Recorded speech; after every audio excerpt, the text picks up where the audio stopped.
اس مہینے کب نافذ ہوگا CAA؟ مودی حکومت کے وزیر نے کیا کہا؟ آئیے اس پر بھی ایک نظر ڈال لیتے ہیں۔ مودی حکومت کے وزیر شانتنو ٹھاکر نے کہا کہ شریعت ترمیمی قانون یعنی CAA جلد ہی ملک میں نافذ ہو جائے گا۔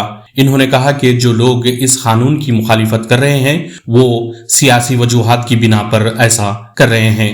جہاز رانی اور بندرگاہوں کے وزیر شانتنو ٹھاکر نے گزشتہ اتوار کو کہا تھا کہ ملک میں ایک ہفتے کے اندر CAA نافذ کر دیا جائے گا۔ شانتنو ٹھاکر نے اپنا بیان مغربی بنگال کے وزیر اعلیٰ ممتا بنرجی کے اس بیان کے بعد دیا تھا جس میں کہا گیا تھا کہ BJP نے موقع دیکھتے ہوئے الیکشن سے پہلے CAA کا مسئلہ اٹھایا ہے۔ انہوں نے کہا تھا کہ جب تک وہ زندہ ہیں مغربی بنگال میں CAA کو لاگو نہیں ہونے دیا جائے گا۔ کولکتہ میں ایک پروگرام کے بعد ٹھاکر نے صحافیوں سے کہا، اس CAA ملک کا مطالبہ ہے اور پوری عوام اس قانون کے ساتھ ہے۔ اپوزیشن کی مخالفت سے کوئی فرق پڑنے والا نہیں ہے۔ ناظرین، 2019 CAA میں لایا گیا تھا جس کے مطابق پاکستان، افغانستان اور بنگلہ دیش کی ان اقلیتوں کو ہندوستانی شہریت دینے کا راستہ کھلا جنہوں نے طویل عرصے سے ہندوستان میں پناہ لے رکھی تھی۔ اب دیکھنا یہ ہے کہ یہ کتنی جلدی لاگو کر دیا جائے گا۔ راہل گاندھی BJP کے مظالم کے خلاف لڑ رہے ہیں، یہ کہنا تھا ملکارجن کھڑگے کا۔ کانگریس کے صدر ملکارجن کھڑگے نے ہفتے کو کہا کہ راہل گاندھی منفی حالات میں بھارت جوڑو نیائے یاترا کر رہے ہیں تاکہ ملک میں جمہوریت اور آئین کو بچایا جا سکے۔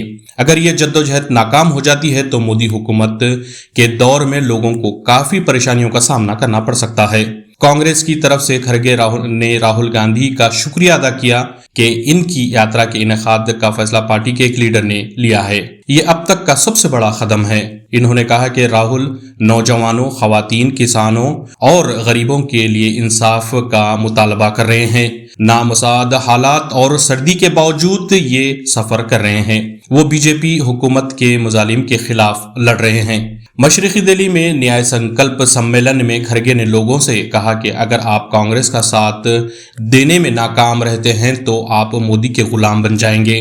مودی پر حملہ کرتے ہوئے کھڑگے نے کہا کہ نوجوانوں کو روزگار دینے اور بیرون ملک سے کالا دھن واپس لانے کا وعدہ کیا تھا جو ابھی تک پورا نہیں ہو پایا ہے۔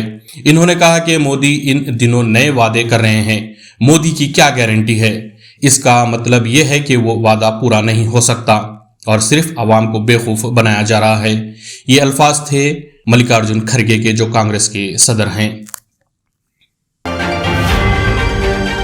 آل انڈیا مجلس اتحاد المسلمین AIMIM کے سربراہ اسد الدین اویسی نے BJP کے سینئر لیڈر اور سابق نائب وزیر اعظم لال کرشن اڈوانی کو بھارت رتن سے نوازے جانے پر شدید رد عمل ظاہر کیا ہے۔ جی ہاں ناظرین، صحافیوں سے بات کرتے ہوئے اویسی نے کہا کہ اڈوانی کو بھارت رتن ملنا اس اعزاز کی توہین ہے، یہ ایک غلط فیصلہ ہے۔ انہوں نے اڈوانی پر الزام لگایا کہ ان کی وجہ سے ملک میں فسادات ہوئے اور بابری مسجد کو گرایا گیا۔ اسد الدین اویسی نے 1990 میں LK اڈوانی کی رتھ یاترا کے بعد ملک میں مختلف مقامات پر ہونے والے فسادات کی بھی تفصیلات دیں۔ انہوں نے اس ٹویٹ میں طنزیہ انداز میں لکھا، LK اڈوانی بھارت رتن کے مستحق ہے کیا؟ شدید رد عمل ظاہر کرتے ہوئے ٹویٹ کیا گیا تھا۔ تشدد میں اپنی جانیں گنوانے والے ہندوستانیوں کی خبریں آگے بڑھنے کی سیڑھیاں ہیں۔ اویسی نے ٹویٹ میں یہ بھی لکھا۔ اویسی نے کہا کہ اڈوانی کی رتھ یاترا جہاں بھی گئی وہاں ہندو مسلم فسادات ہوئے تھے۔ یہ بدقسمتی کی بات ہے کہ نریندر مودی کی حکومت نے انہیں اعلیٰ ترین سول ایوارڈ دے رہی ہے۔ انہوں نے یہ بھی کہا کہ اپنے دور پاکستان کے دوران اڈوانی نے ملک کے تقسیم کے ذمہ دار محمد علی جناح کی تعریف بھی کی تھی۔ اس یاترا کا مقصد ایودھیا میں رام مندر کی تعمیر کرنا تھا، تاہم اس یاترا کے دوران انہیں 23 اکتوبر کو گرفتار کر لیا تھا۔ سمیتی پور، بہار۔ اس یاترا کے دوران ملک کے کئی علاقوں میں فرقہ وارانہ فسادات ہوئے جس میں کئی لوگ مارے گئے تھے۔ گجرات میں یہ 25 ستمبر کو سومناتھ سے شروع ہو کر 30 اکتوبر کو اتر پردیش کے ایودھیا میں ختم ہونا تھا۔ ایران نے شام اور عراق میں امریکی حملوں کو اسٹریٹجک غلطی قرار دیا ہے۔ ایران نے جمعے کو شام اور عراق میں ایران سے منسلک متعدد اہداف پر کیے گئے امریکی حملوں کو اسٹریٹجک غلطی قرار دیا ہے۔ ایران کی وزارت خارجہ نے کہا کہ شام اور عراق پر حملے خطے میں کشیدگی اور عدم استحکام کا باعث بنیں گے۔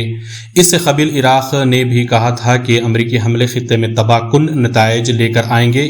عراقی وزیر اعظم کے دفتر کے مطابق یہ حملے ان کے ملک کی خود مختاری کی خلاف ورزی ہے اور عراق اور خطے کی سلامتی اور استحکام کو متاثر کر سکتا ہے۔ عراقی حکام کا کہنا ہے کہ امریکی حملوں میں عام شہریوں سمیت کم از کم 16 افراد ہلاک ہوئے ہیں۔ دوسری جانب شام نے کہا کہ شامی علاقوں پر امریکی قبضہ کبھی برداشت نہیں کیا جائے گا۔ اس سے قبل جمعے کو کئی امریکی B-1 سپرسونک بمبار طیاروں نے 30 منٹ کے اندر شام میں 4 اور عراق میں 3 اڈوں پر 85 سے زیادہ اہداف پر حملے کیے ہیں۔ القدس فورس اور اس کے وابستہ باغی گروپ عراق اور شام میں 28 جنوری کو شمال مشرقی اردن میں امریکی فوجی اڈے پر ڈرون حملے کیے تھے۔ اس حملے میں 3 امریکی فوجی مارے گئے ہیں۔ امریکہ نے اس کا ذمہ دار ایران سے وابستہ ملیشیا تنظیموں کو ٹھہرایا تھا۔ ان حملوں کے جواب میں امریکہ نے جمعے کو حملے شروع کر دیے ہیں۔ امریکہ اور برطانیہ نے یمن میں حوثی باغیوں کے ٹھکانوں پر تیسری بار حملہ کیا ہے۔ امریکہ اور برطانیہ نے ایک بار پھر یمن میں حوثی باغیوں کے متعدد ٹھکانوں پر حملے شروع کر دیے ہیں۔ امریکی وزارت دفاع پینٹاگن کے مطابق یمن میں 13 مقامات پر حوثی باغیوں کے 36 ٹھکانوں پر حملے کیے گئے ہیں۔ امریکہ کی جانب سے کیے جانے والے مشترکہ حملوں کا یہ تیسرا دور ہے۔ یہ حملے حوثی باغیوں کی جانب سے بحر احمر سے گزرنے والے بحری جہازوں پر داغے گئے کروز میزائلوں کے خلاف کیے جانے والے سیلف ڈیفنس آپریشن کے علاوہ ہیں۔ 6 اینٹی شپ کروز میزائلوں کو نشانہ بنایا گیا۔ ایک بیان میں کہا گیا ہے کہ ان نئے حملوں کے تحت ہتھیار حوثی باغیوں کے ذخیرے کے مراکز، میزائلز اور لانچرز، فضائی دفاعی نظام اور ریڈار سائٹس پر حملے کیے گئے ہیں۔ وزیر دفاع لائٹس آسٹن نے ایک بیان میں کہا کہ یہ اجتماعی کارروائی حوثی باغیوں کو واضح پیغام دیتی ہے کہ اگر وہ اپنی غیر قانونی حملے بند نہیں کرتے تو مزید حملے کیے جائیں گے اور بین الاقوامی کارگو اور بحری جہازوں پر انہیں مزید نتائج کا سامنا کرنا پڑ سکتا ہے۔ سب سے اہم، آبی گزرگاہوں اور آزادانہ بہاؤ کے تحفظ میں کوئی ہچکچاہٹ محسوس نہیں کریں گے اور پورے علاقے کی حفاظت کی جائے گی۔ برطانیہ کے وزیر دفاع نے بھی تصدیق کی کہ اس کے ٹائفون جیٹ طیاروں نے 3 جگہوں پر بم گرائے ہیں۔ بیان میں کہا گیا ہے کہ یمن میں اہداف کی شناخت محتاط انٹیلیجنس تجزیے کے ذریعے کی گئی۔ ان میں یمن کے مغربی ساحل پر کام کرنے والے 2 ڈرونز گراؤنڈ کنٹرول اسٹیشن بھی شامل تھے۔ ایران کے حمایت یافتہ حوثی جنگجوؤں غزہ میں اسرائیل کے حملوں کے خلاف احتجاج میں بحر احمر سے گزرنے والے بحری جہازوں پر حملے کر رہے ہیں۔ حوثی باغیوں کے کئی اہداف پر مشترکہ حملے کیے گئے ہیں۔